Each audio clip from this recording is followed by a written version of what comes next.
अस्सलाम वालेकुम एवरीवन। इस वक्त हम पढ़ रहे हैं आईटीबी और सबसे पहला सवाल एक बच्ची ने किया, उसका जवाब दे दूं कि आपको डिग्री मिल जाएगी। उन्होंने ये कह दिया है कि वो बच्चे जो दिसंबर 2020 तक रजिस्टर्ड हो रहे हैं उनकी हम वेरीफाई कर देंगे, लेकिन 2021 में हम बीकॉम का एडमिशन होने नहीं देंगे। तो बच्चों के लिए ये आखिरी साल था कि जब सर जी जी बोलिए।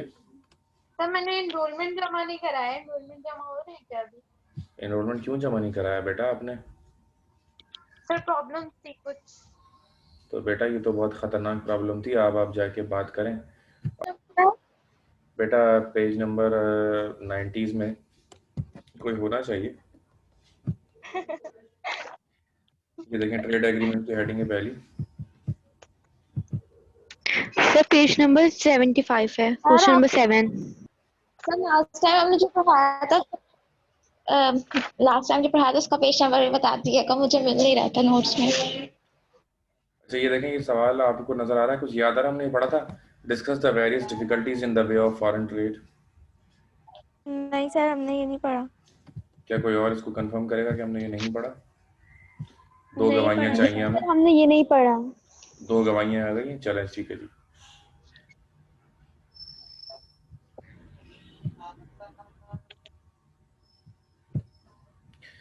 तो आज का जो हमारा सवाल है बड़ा ही अहम सवाल है कि जब कोई एक मुल्क दूसरे मुल्क से ट्रेडिंग करता है, ठीक है जी, जब कोई एक मुल्क दूसरे मुल्क से ट्रेडिंग करता है तो क्या एक्सपेक्टेशंस होती हैं बंदे की और क्या मुश्किलात उसको फेस करनी पड़ सकती हैं। बेटा मैं 10 मिनट पहले क्लास स्टार्ट करूंगा, रेडी रहिएगा।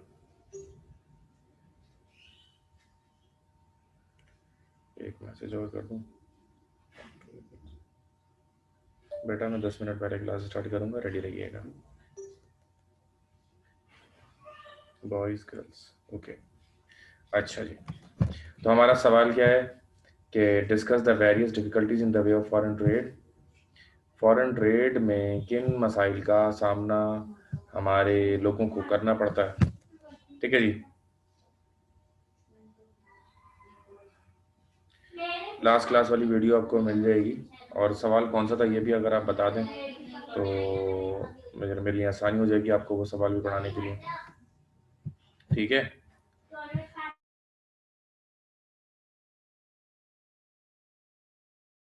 अच्छा जी, तो पहली इसमें हेडिंग है डिफ़िकल्टीज़ के अंदर ट्रेड रिस्ट्रिक्शंस। ट्रेड रिस्ट्रिक्शंस मतलब तिजारत के अंदर पाबंदियाँ, ठीक है जी।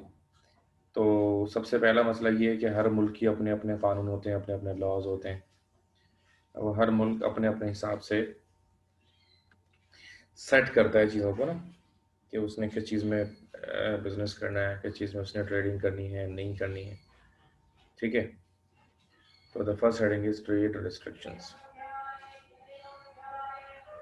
Trading nations tend to impose restrictions, partial or complete, on import to safeguard their local industries. If, however, imports are allowed, they impose heavy custom duties to discourage their import or make them costlier than the local goods. तो हर मुल्क ये चाहता है कि उसकी import कम हो और हर दूसरा मुल्क चाहता है कि उसकी एक्सपोर्ट ज़्यादा हो। तो दिस इज कॉल्ड, ठीक है जी। तो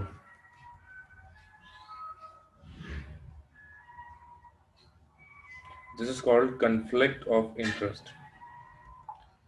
कि मैं चाहता हूँ एक मेरे हमारा मुल्क एक दूसरे का मुल्क है, मैं चाह रहा हूँ हमारी एक्सपोर्ट ज़्यादा इंपोर्ट कम हो, वो भी चाह रहा है कि उसकी एक्सपोर्ट ज़्यादा इंपोर्ट कम हो। तो this is called conflict of interest. और इस कन्फ्लिक्ट ऑफ इंटरेस्ट से होता है क्या है, जीतता कौन है? जीतता वो बंदा है जो ज़्यादा स्ट्रांग होता है, ठीक है जी।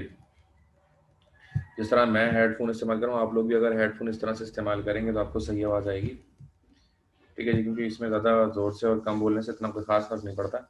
हेडफोन आपके अच्छे हों तो ज़्यादा बेहतर फर्क पड़ता है। खैर, तो ट्रेड रिस्ट्रिक्शन हमारे मुल्क के अंदर एक्वा गाड़ी है, बहुत सारी जापानीज़ गाड़ियाँ पाकिस्तान में आ रही थी और पाकिस्तान के अंदर जापानीज़ गाड़ियों का बहुत बेहतरीन कारोबार चल रहा था। लेकिन क्या हुआ, हुआ कुछ यूँ कि भैया प्रॉब्लम आ गई और बहुत सारे कंट्रीज़ ने इंक्लूडिंग पाकिस्तान इंपोर्ट्स पर हैवी ड्यूटीज़ लगा दी। अब जब पाकिस्तान ने हैवी ड्यूटीज़ लगाई, पाकिस्तान के हैवी ड्यूटीज़ लगाने के बाद वो चीज़ें जो पहले सस्ती पड़ रही थी अब वो महंगी पड़ने लगी। भाई एक्वा गाड़ी जो थी वो सबसे पहले जब आई तो 14 से 15 लाख रुपए की आई। आज वो 14 दूनी 28 29 लाख रुपए की हुई, डबल से भी थोड़ी सी ज़्यादा उसकी प्राइस हो गई। What is the reason? आपको पता है गाड़ी एक्वा खड़ी हुई आज भी 6 से 8 लाख रुपए की चमन बॉर्डर से आप ले सकते हैं, लेकिन वो अनपेड ऑफ टैक्सेस होगी। जब उस पर टैक्स भरने जाएंगे 15-20 लाख रुपए तो आपको वो 27-28 लाख रुपए की पड़ना शुरू हो जाएगी। तो ये क्या है, बेसिकली ये ट्रेड रिस्ट्रिक्शंस कहलाती हैं। हेडिंग नंबर 1 जो है कि आप चाहते हैं कि आपके मुल्क में बाहर से कोई चीज़ ना आए। जब आप चाहते हैं कि बाहर मुल्क से आपके मुल्क में कोई चीज़ ना आए तो आप उसके रेट बढ़ा देते हैं। जब आप उसके रेट बढ़ाते हैं तो वो चीज़ आपके मुल्क में महंगी हो जाती है, तो वो चीज़ का कारोबार क्या हो जाता है, बंद हो जाता है। पाकिस्तान के अंदर तमाम जापानीज़ गाड़ियों का इस वक्त कारोबार बंद हो चुका है। ठीक है जी, पाकिस्तान में जापानीज़ गाड़ियों का कारोबार क्या हो गया, बंद हो गया। क्यों बंद हो गया? इन्हीं हरकतों की वजह से बंद हो गया जी। ठीक है जी। अब और इस तरह से लेकिन फ़ायदा क्या हुआ, हमारा करंट अकाउंट जो है वो ज़रा बेहतर हो गया है पूरे मुल्क का, क्योंकि इंपोर्ट्स हमने इतनी महंगी कर दी कि अब किसी का बाप भी ये कारोबार नहीं कर सकता है। इतनी महंगी कर दी। इसका फ़ायदा लोकल इंडस्ट्री को हुआ। लोकल इंडस्ट्री बहुत प्रॉफिट में आ गई है। वो गाड़ी जिसकी कीमत 9 लाख रुपए होनी थी आज उसकी कीमत 21 लाख रुपए है, यानी कि डबल से भी ज़्यादा है। और हमारे मुल्क में इस वक्त उसकी डिमांड भी बहुत ज़्यादा है। मैं किसकी बात कर रहा हूँ? मैं बात कर रहा हूँ ऑल्टो की, कल्टस की, वैगन आर की, स्विफ्ट की और करोला की और होंडा सिटी, होंडा सिविक। इन तमाम गाड़ियों के जो रेट होने चाहिए ये अपनी डबल से भी ज़्यादा कीमत पर सेल हो रहे हैं। अपनी जिस कीमत पर इनको सेल होना चाहिए था डबल से भी ज़्यादा कीमत पर क्यों सेल हो रहे हैं?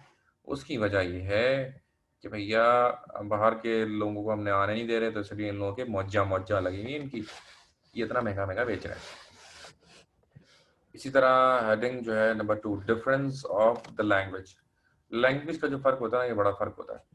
मैं आपको बताऊं, जो हमारे यहाँ थंब अप हम करते हैं और ओके का साइन होता है वो हमारे मुल्क के अंदर जब हम थंब अप करते हैं, ठीक है जी। फ्रांस वगैरह में वो एक नेगेटिव साइन होता है, एक जस्ट लाइक गाली। ठीक है जी, गाली के तौर पर वो होता है और आप लोग आपके पीछे पड़ जाएंगे अगर आपने उनको ये अंगूठा दिखाया है। इस तरह हमारे यहाँ कुछ और इशारे हैं जो स्लैंग होते हैं, दुनिया में वो सारे स्लैंग के तौर पर नहीं लिए जाते हैं। तो ये दुनिया के कल्चर का भी फ़र्क होता है, इशारों का भी फ़र्क होता है। ठीक है जी। इसी तरह भाई लैंग्वेज का भी फ़र्क है। लैंग्वेज का एक बहुत बड़ा फ़र्क होता है। ठीक है जी। अब अगर दो मुल्क आपस में ट्रेड करना चाहते हैं, बेटा इकरा आप अपना माइक खोल के बोल सकती हैं अगर आप चाहें। अगर आप अपने सर आई थिंक आपने पिछला क्वेश्चन कंप्लीट नहीं करवाया था। सवाल बताइए पिछला। रिटेलर्स नहीं बायर बिहेवियर वाले। बायर बिहेवियर, अच्छा चलो ये सवाल कंप्लीट करके हम उस सवाल पे आ जाएंगे, ठीक है? जी सर। ओके। अच्छा जी, तो डिफरेंस ऑफ द लैंग्वेज। अब English is the international language. English को इंटरनेशनल लैंग्वेज हमने क्यों बनाया? ताकि हम एक ही लैंग्वेज के अंदर हम बहुत ज़्यादा लोग आपस में डील कर सकें। ठीक है जी। अब कोई भी इंपोर्टर एक्सपोर्टर होता है उसके लिए उसको लैंग्वेज आना ज़रूरी है। ठीक है जी। जिससे भी हम डील करना चाहते हैं we must know the language. अगर हमें लैंग्वेज उसकी आती होगी तभी हमारे लिए बेहतर होगा, otherwise we will face the loss. अब जहाँ पर लैंग्वेज नहीं आती एक दूसरे को वहाँ पर गलत फहमियाँ क्रिएट होती हैं। जहाँ पर गलत फहमियाँ क्रिएट हो जाएं वहाँ पर रिश्ते टूट जाते हैं। सही है ना? तो ट्रेडिंग नहीं होती जब रिश्ता आपस में ख़त्म कर लेंगे हम। How will we trade? हम कैसे ट्रेड कर सकते हैं फिर? It is not possible. Now the next heading is different in monetary system. अच्छा, जब हम किसी से कुछ सामान खरीदते हैं हमारी अव्वलीन तरजीह क्या होती है? हम अपनी करेंसी दें। लेकिन अब हमारी करेंसी कोई लेने को तैयार नहीं। हमारी अव्वलीन तरजीह तो ये होती है कि हम अपनी करेंसी दूसरों को दें, लेकिन कोई हमारी करेंसी लेगा तो हम देंगे ना। पाकिस्तान की करेंसी कोई लेने को तैयार नहीं। तो ये एक फ़ायदा या नुकसान के लिए। क्यों? एक सवाल किया ना आप लोगों ने, क्यों? है ना। बात जी। ये है कि वो चाहते हैं कि उनको या तो गोल्ड मिले या डॉलर मिले, या उनको ऐसा जो है ना दिया जाए कि जिसके ज़रिए वो कुछ और ख़रीद सकें। जैसे अगर हम उनको पाकिस्तानी, हमने कुछ ख़रीदा और दूसरे बंदों को हम पाकिस्तानी करेंसी देते हैं, तो पाकिस्तानी करेंसी दुनिया के बहुत सारे कंट्रीज़ एक्सेप्ट नहीं करते, तो फिर क्या होगा? ये भी नुकसान है ना। तो हमारी कोशिश क्या होनी चाहिए? हमारी कोशिश ये होनी चाहिए कि भाई हम अपनी करेंसी दें। दूसरे मुल्क चाहते हैं कि उनको चाहते हैं कि डॉलर मिले या गोल्ड मिले। अब ये conflict of interest again create हो जाता है, तो ये भी एक मसला बन जाता है। इस मसले का दुनिया में हल क्या निकला?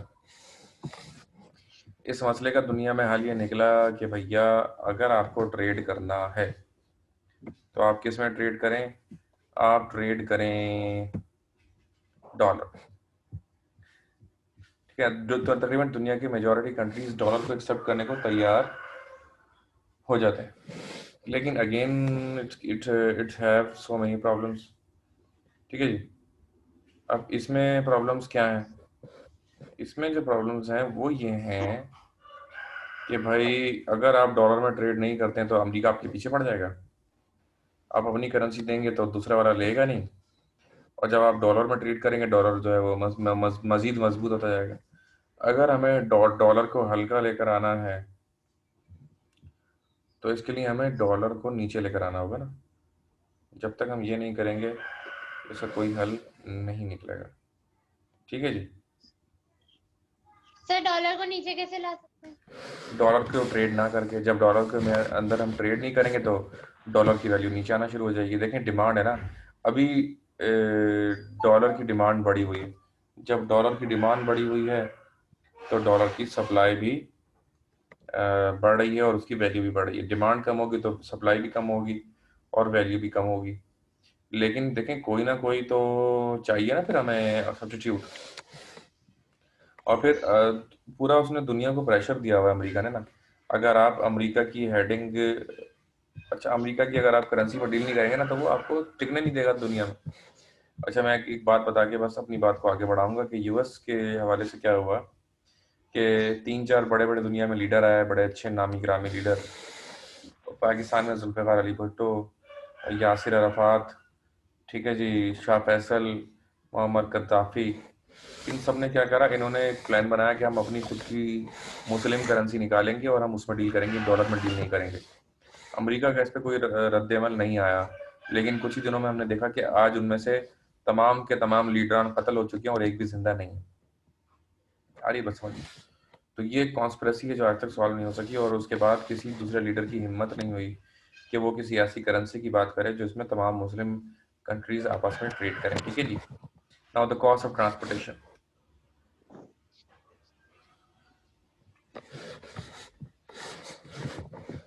जो चीज़ जितनी दूर से आएगी उसकी कॉस्ट उतनी क्या हो जाएगी? ज़्यादा हो बढ़ जाएगी। जाएगी। ठीक है जी। एक चीज़ मैं बराबर वाले घर से लेकर आ रहा हूँ तो उसकी कॉस्ट कम होगी, लेकिन अगर मैं कोई चीज़ बहुत दूर से लेकर आ रहा हूँ तो डेफिनेटली उसकी कॉस्ट बढ़ जानी है। आ रही है जी बात समझ में? तो ये इसमें बताया गया कि transportation cost adds to the price of foreign goods. The greater the distance, higher will be the transportation cost. Moreover, foreign trade is also time consuming, from ordering to receiving a shipment from an overseas country takes at least a month. ठीक है जी। तो अब बहुत सारी चीज़ें ऐसी भी होती हैं जो महीना महीना ले लेती हैं एक मुल्क से दूसरे मुल्क आने में। बहुत सारी चीज़ें 6-6 महीने बाद पहुंचती हैं। मैं आपको बताऊं कि अगर आप कोई चीज़ इंपोर्ट करते हैं तो it may take around 6 months to deliver at your door steps. तो इतना ज़्यादा डिले भी हो जाता है कभी कभी। अच्छा जी।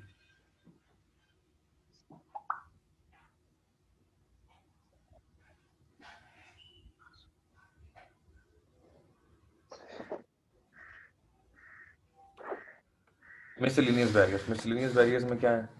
मौसम में फ़र्क एक बैरियर है, एक डिफरेंस है। मौसम में फ़र्क एक बैरियर और एक डिफरेंस किस तरह से है? तो इसका जवाब ये है कि भाई आप रहते हैं कराची में, कराची में अभी मौसम देख रहे हैं आप, गर्मी हो रही, ठीक है जी। अच्छा, जब यहाँ पे सर्दी होती है वो भी कोई खास नहीं होती। अगर इसी वक्त आज के दिन अगर आप कोयटा चले जाएं तो वहाँ एक धमाकेदार सर्दी आपको मिलेगी, क्योंकि वो पहाड़ों पर है डेफिनेटली। तो देखें, जब मौसम चेंज होता है तो इंसान की बहुत सारी चीज़ें जो है ना वो बदल जाती हैं। नंबर वन, सबसे पहले तो इंसान का बदल जाता है मूड, ठीक है जी। इंसान का मूड चेंज हो जाता है मौसम के हिसाब से। भाई गुस्सा ज़्यादा कब आता है? सर्दियों में। कम कब आता है? गर्मियों में कम आता है, ठीक है जी। सर उल्टा बोल रहे हैं। सर्दियों में ज़्यादा आता है क्या आपको? हाँ गर्मियों में ज्यादा। हाँ, वही तो बोल रहा हूँ, गर्मियों में ज़्यादा आता है, सर्दियों में कम आता है। बिल्कुल, गुस्सा मौसम के हिसाब से आता है। आपको आपको अगर गर्मी में बिठाया जाएगा तो आपको गुस्सा ज़्यादा आएगा आपको, और अगर सर्दी में आप होंगे तो गुस्सा कम आएगा। सर्दी में गुस्सा कम आता है, गर्मियों में गुस्सा ज़्यादा आता है। पसीने आ रहे होते हैं ना, तो डिहाइड्रेशन होती है जो आपके ब्लड प्रेशर को बढ़ा देता है, और आपका दिमाग ख़राब हो जाता है और आप बिला वजह लड़ना फिरना शुरू कर देते हैं। अच्छा, फिर कपड़ों में फ़र्क आ जाता है या नहीं सर्दी और गर्मी में? आप बताएं आप लोग। Cold yes cream, sir. गर्मियों में आप पसीने आ रहे हो फिर कोल्ड क्रीम लगाते हैं आप लोग? लिपस्टिक वगैरह लगाते हैं? नहीं पेट्रोलियम जेली मुंह पे मलते हैं आप लोग? No sir. ठीक है जी, तो ये फर्क हो गया ना। जैकेट वगैरह, 50 डिग्री टेम्परेचर हो कराची में, आपको जैकेट जैकेट पहनाई जाए, लेदर की टोपर पहनाए जाए और आपको लिहाफ में बंद कर दिया जाए, it is it possible? No, it is not possible. तो यानी कि कपड़ों में, खाने पीने में, भाई सूप है आजकल, भाई आजकल देखिए मूंगफली आ गई है मार्केट में, सूप भी आ गया है। क्यों आया? क्योंकि जाहिर है कि मौसम में तब्दीली जो आई है उसके हिसाब से खाने पीने भी हमारे तब्दीली आ गई। अंडा, अंडा 200 रुपये दर्जन हो गया, माशाल्लाह। ठीक है जी। तो ये क्या हो रहा है, ये फर्क आ रहा है ना चीज़ों में। तो ये मौसम के हिसाब से होता है। ऐसा इकोनॉमिक, अगर आप अगर आप अमीर है तो आपको चीज़ें महंगी मिलेंगी, गरीब है तो आपको कम क्वालिटी वाली चीज़ें दी जाएंगी। क्या गरीब कोई महंगी? गरीब से पैसे जो भी लेंगे, क्वालिटी उसको कम देंगे। ये बड़ी कॉमन चीज़ होती है इसमें ना गरीबों के साथ, ठीक है। तो ये डिफरेंसेस हैं, कुछ मिसलेनियस बैरियर्स होते हैं। अब किस कंट्री से आप डील कर रहे हैं, पाकिस्तान में कोई चीज़ भेजनी है तो पाकिस्तान को क्वालिटी वाली चीज़ें नहीं भेजी जाती, ठीक है जी।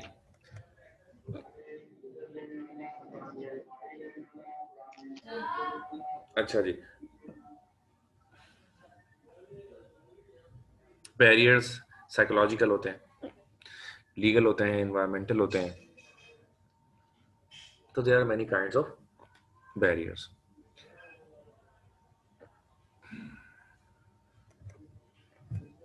अच्छा, यूजेज, यूजेज क्या होती है? यूजेज कहते हैं कौन सी इलेक्ट्रिसिटी आप इस्तेमाल कर रहे हैं। कुछ कंट्रीज में 120 वाट इस्तेमाल होता है, कुछ में 240 होता है, पाकिस्तान में 220 होता है। अब अगर मेरी कंपनी और मैं 240 वॉट के हिसाब से अगर इलेक्ट्रॉनिक्स आइटम्स बना रहा हूं तो मैं उन मुल्कों में नहीं बेच सकता जहां पर 120 होता है, ठीक है।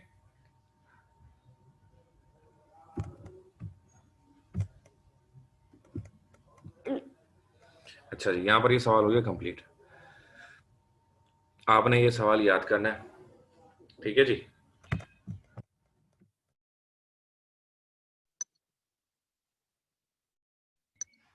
अगला सवाल शुरू करते हैं। अच्छा, वो कौन सा सवाल था जो रह गया था, जरा मुझे बताइएगा। सर बिहेवियर अच्छा, of buyers. Behaviour of buyers, मुझे तो याद ही नहीं आ रहा।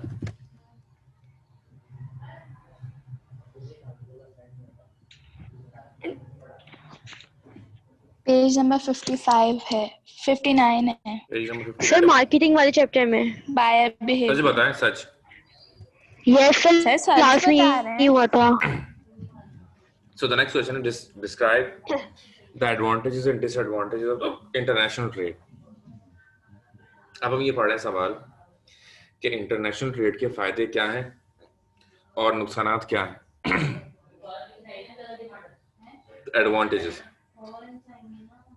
Of import. भाई देखें, हर चीज के दो पहलू होते हैं, एक फायदा होता है और दूसरा नुकसान होता है। अब आपने देखना होगा कि भाई किस नजरिए से आप चीजों को देख रहे हैं।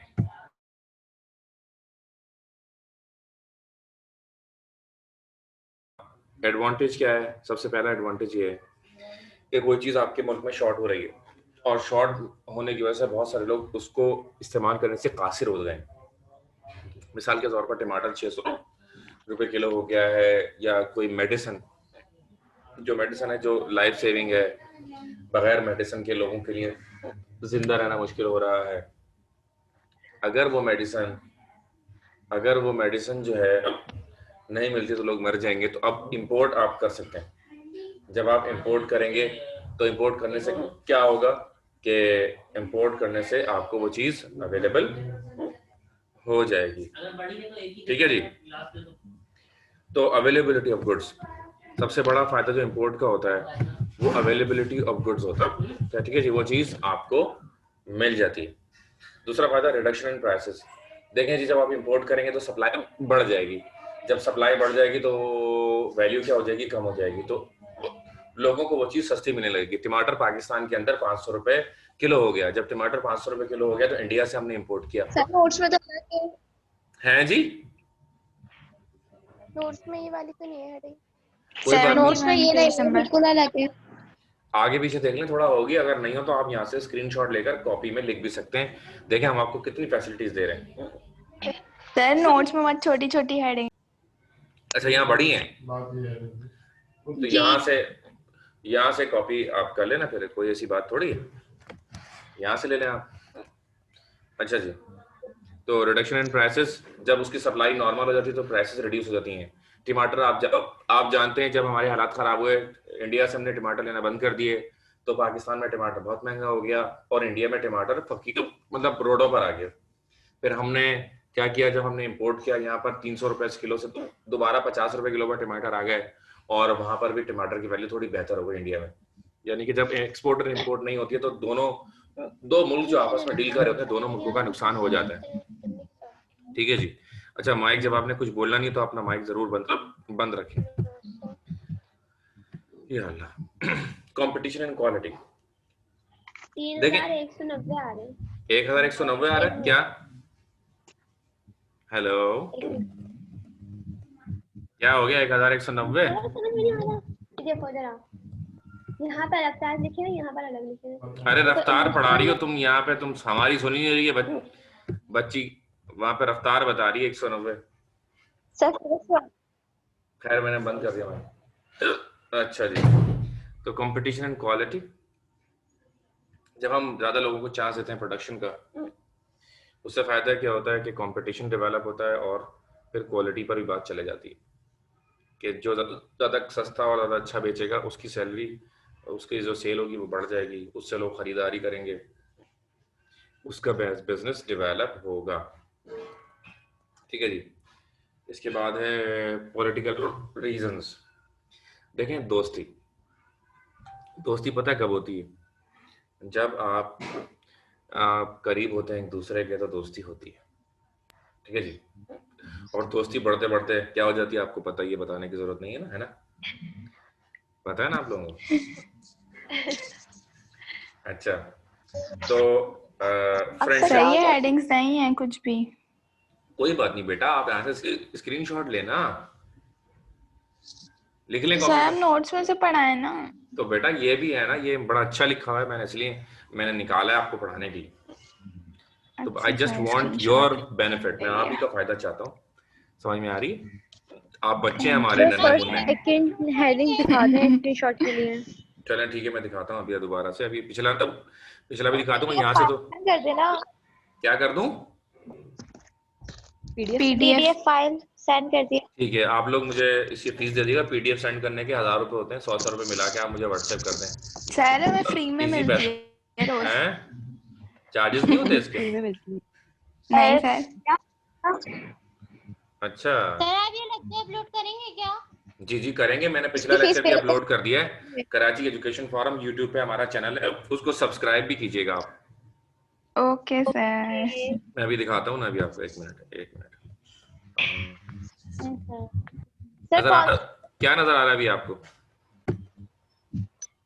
जो कंपटीशन एंड मुझे आप क्वालिटी। पढ़ा रहे हैं। अच्छा वही नजर आ रहा है। मैं अभी दिखाता हूँ आपको। ये क्या है, ये देखिए, हम नजर आया? Yes sir. जी ये हमारा चैनल है, इसमें वीडियोस पड़ी हुई हैं। सर नजर ही नहीं आ रहा। ये देखिए, ये लिखा हुआ है, नजर आया? कराची एजुकेशन फोरम, ये लिखा हुआ है। यस आपके सर सर। की खूबसूरत सी तस्वीर लगी हुई है इस पर। ये देखिए, ये हमारा चैनल है। ये वीडियोस पे आप क्लिक करेंगे, इस पे आके तो बहुत सारी वीडियोस आएंगी इसमें।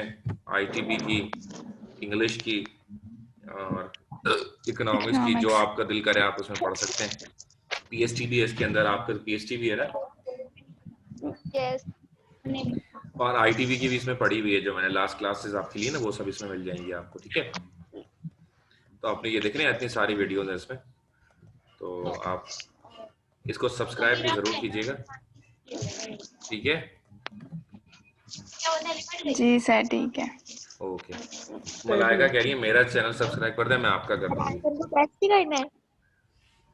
सब्सक्राइब लाजमी कीजिएगा और कमेंट भी कीजिएगा और वीडियोस लाइक भी कीजिएगा। सर मलाइका के चैनल में सिर्फ गेम्स है। अच्छा, देख रहे हैं। Thank you so much sir, बहुत अच्छे से क्लियर हो गया। देख रहे हैं आप लोग कमेंट करते हैं, ऐसी बात नहीं है आपके भाई के चैनल। सर हम भी करेंगे कमेंट। अच्छा ठीक है ठीक है। अच्छा मैं इसको नीचे करूँ। अब क्या नजर आ रहा है बेटा आपको?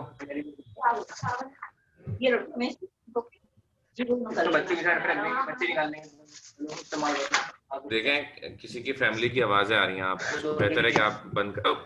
सिर्फ मेरी फैमिली की आवाजें आई हैं तो खैर हो गई, आप लोगों की ना है तो बेहतर है। मेरी तो मजबूरी है ना, मुझे तो माइक ऑन ही रखना है। चलिए जी, अब आप लोगों के माइक मैंने बंद कर दिया। आप लोगों के माइक अब नहीं ऑन होंगे आपके माइक। अच्छा जी, पॉलिटिकल रीजन आपने सुन लिया। अगला है infusion of new ideas and technology. Import export के जरिए न्यू आइडियाज आते हैं, न्यू टेक्नोलॉजीज आती हैं, ठीक है ना, ये बढ़ती हैं। अरे अभी भी खुली हुई है यार। हाँ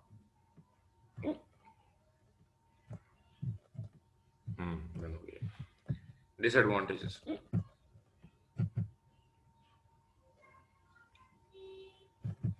डिसएडवांटेजेस क्या होते हैं? इसके बहुत से डिसएडवांटेजेस हैं एक्सपोर्ट्स इंपोर्ट्स के ना। सबसे पहला डिसएडवांटेज, सबसे बड़ा डिसएडवांटेज ये है कि आपकी लोग और इंडस्ट्री तबाह बर्बाद हो जाती है। अगर हर चीज आप बाहर के मुल्कों से बनवा के मंगाते रहेंगे तो आपके अपने मुल्क का सामान कौन खरीदेगा बेटा? डेफिनेटली कोई भी नहीं खरीदेगा। तो ये सबसे मेजर जो है ना इसका नुकसान होता है। ठीक है जी, तो लोकल इंडस्ट्री खत्म हो जाती है। इंडिया ने क्या किया, इंडिया की एक कोल्ड ड्रिंक है जिसका नाम है थम्स अप, तो वो कोई खरीदता नहीं रहा, ना कोई जानता था कि कोई थम्स अप के नाम से कोई वो है कोल्ड ड्रिंक। इंडिया ने क्या किया, कोका कोला और पेप्सी पर पाबंदी लगा दी। कोका कोला और पेप्सी समेत तमाम इंटरनेशनल ब्रांड्स पर पाबंदी लगा दी। ठीक है जी, जब तमाम ब्रांड्स पर पाबंदी लग गई तो थम्स अप लोगों ने खरीदी मजबूरी में। और फिर एक ऐसा वक्त आ गया कि जो भी बच्चा जा रहा है वो थम्स अप कर रहा है। आप लोगों ने भी सुना होगा, थम्स अप एक लोकल ब्रांड है इंडिया का अपना, लेकिन वो इतना मशहूर हो गया। मशहूर होने की वजह ये थी कि कोक और पेप्सी पर पाबंदी थी। सही है जी। अच्छा, अब फिर क्या हुआ हमारे मुल्क में? क्या हुआ हमारे मुल्क में? कोल्ड ड्रिंक की कोई भी मशहूर ब्रांड नहीं है। उसकी वजह क्या है? क्योंकि हमने पेप्सी और कोक को कभी बैन ही नहीं किया। तो जब हमने पेप्सी और कोक को कभी बैन नहीं किया, स्प्राइट, 7 अप वगैरह, ये सारी इंटरनेशनल ब्रांड्स, तो हमारे मुल्क के अंदर कोई भी जो है ना लोकल ब्रांड पनप नहीं सकी। यानी जब आप इंपोर्ट करते हैं हर चीज, तो लोकल ब्रांड को आप तबाह भी साथ साथ कर रहे होते हैं। कंजम्पशन ऑफ फॉरेन एक्सचेंज, जब आप कुछ इंपोर्ट करते हैं तो आपके हाथ से फॉरेन एक्सचेंज चला जाता है। जब फॉरेन एक्सचेंज आपके हाथ से चला जाता है तो ये एक नुकसान होता है, आपके पास फॉरेन एक्सचेंज कम होता जाएगा। जब आपके पास फॉरेन एक्सचेंज कम होता जाएगा, ठीक है जी, जब आपके पास फॉरेन एक्सचेंज कम होता जाएगा तो अल्टीमेटली आपके मुल्क की करेंसी की वैल्यू भी कम होगी। अब अब्दुल्ला समी भाई ने कहा पकोला है ना sir, Pakola is not a famous brand. Can you compare Coca Cola, 7 up, Pepsi with Pakola? No, there are so many people still living in the country that never even taste Pakola, कभी की नहीं है। और पाकोला की सप्लाई भी इतनी खास नहीं है, बहुत कम लोग ऐसे हैं जो पाकोला इस्तेमाल करते हैं, ठीक है जी। देखिए, अच्छी और बुरी की बात नहीं हो रही, अरे पूरे मुल्क की मैं बात कर रहा हूँ, ठीक है जी। देखें, हमजा भाई ने खुद बता दिया, इवन मैं पकोला को अभी मैंने टेस्ट किया है, लेकिन जो हमारे घरों में पकोला इतना नहीं आता जितना पेप्सी और कोक आता है, 7 अप आता है, मरिंडा आता है, ये ज्यादा चीजें आती है हमारे घर में ना। पाकोला तो कभी एक आध बार पिया होगा, कभी मुश्किल से वो भी पिया होगा, ठीक है जी। अब भारत पूरे मुल्क में बहुत सारे ऐसे शहर होंगे जहाँ पर कोई एक बंदा जानता भी नहीं होगा, लेकिन थर भी चले जाओगे ना तो पेप्सी का नाम उन्होंने जरूर सुना होगा। तो this is the difference, public taste and culture. अब इंपोर्ट आप कर रहे हैं, पता नहीं आपकी पब्लिक को पसंद आया या नहीं आया, क्योंकि दुनिया भर में देखें, सबा ने भी बता दिया कि उन्होंने आज तक ट्राई नहीं किया, नहीं करना, ट्राई करना ही मत, बेकार है, ठीक है जी। तो public transfer, public taste and culture, फर्क होता है, ठीक है ना, हर मुल्क का अपना कल्चर होता है, अपनी चीजें होती हैं। And the last is culture divide, import divides the society into two cultures, the cultural users of foreign goods and local goods। भाई बाहर की चीजें इस्तेमाल करने वाले और मुल्क की चीजें इस्तेमाल करने वाले दो हिस्सों में हमारे लोग बट जाते हैं आपस में, ठीक है जी। अच्छा, एक हेडिंग मुझे क्लियर करने को कहा गया, तो मैं दोबारा जरा सा एक्सप्लेन करता हूँ।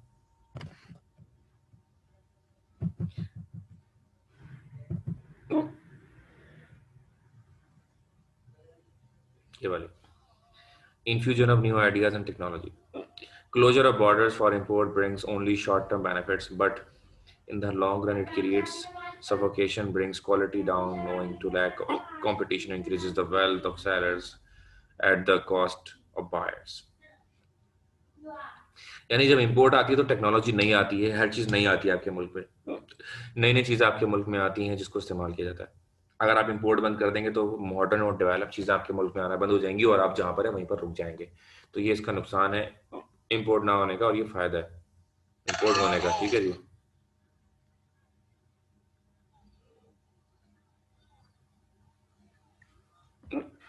अच्छा जी, अब मैं चाहूंगा कि आज की क्लास में इतना ही।